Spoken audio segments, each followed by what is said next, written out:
Hello, I'm Samantha Stimer, and I'm covering the two sessions. Chinese-style modernization is a political buzzword at this year's two sessions.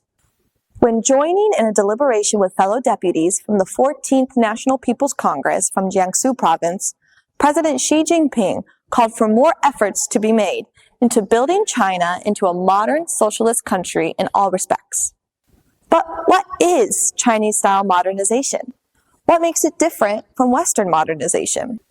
Today, I'm going to speak with John Ross, a British scholar, to hear more about his views on the subject. So I'm excited to talk with you today. In your own words, in your own opinion, what exactly is Chinese-style modernization? The core for me is that it's people-centered development from several points of view. Firstly, the goal is the improvement of the conditions of the people. Then I think we can also take it for poverty alleviation.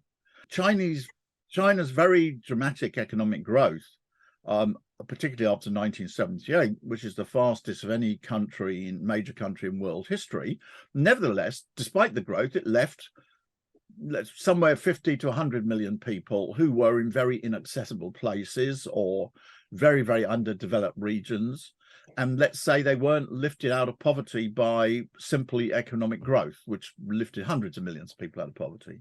But they weren't then left to be, okay, well, sorry, you've lost out on this because it's not profitable to get you out of poverty. Instead, what happened was that China was mobilized, all the resources of the state, all the resources of the Communist Party, to make sure that these last 50 to 100 people were taken out of poverty. If we would say China's modernization is very people-centered, what would you say is the largest difference between China's modernization and West modernization?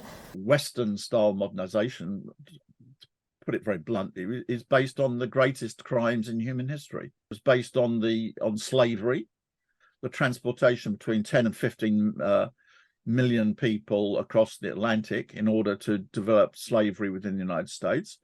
It was based on the biggest genocide in history. And we could go into other things. The British rule of India meant that India's economy didn't develop for about 200 years, or the famines which the British had in India. So historically, I'm not trying to sound alarmist, but it's just a fact that the Western modernization or colonialism, these are the biggest crimes in human history.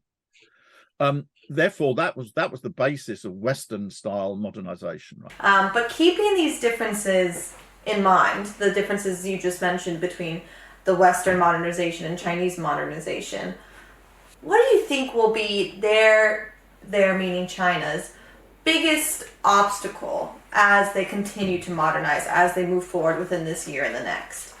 What you would hope to see is China's development, of course, benefits other countries. It is a win-win development. This is, fortunately, some people in the world want to interfere with this because it's made China the world's most rapidly growing economy.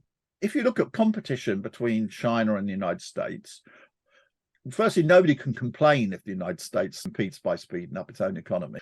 But the United States embarked upon a policy not of attempting to speed up its own economy, but of attempting to slow down China. Firstly, by imposing tariffs on China. This breaks up globalization. It's costly for the American household. In addition to tariffs, you take bans. The United States wanted to drive Huawei out of the telecommunications systems.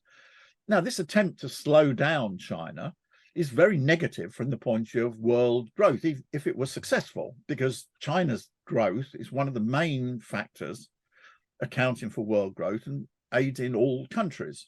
There are other more, we may say, sinister or damaging threats which can occur, which is that the United States is losing in peaceful economic competition, but the United States is still the world's biggest military power. Therefore, the danger is that the United States will resort to military means. By that, incidentally, I don't mean only war. I mean direct use of military means. I mean, you can use indirect threats, military pressure, provocations. Take, for example, the question of Taiwan. I mean, Pelosi's visit to Taiwan is an open violation of the One China policy.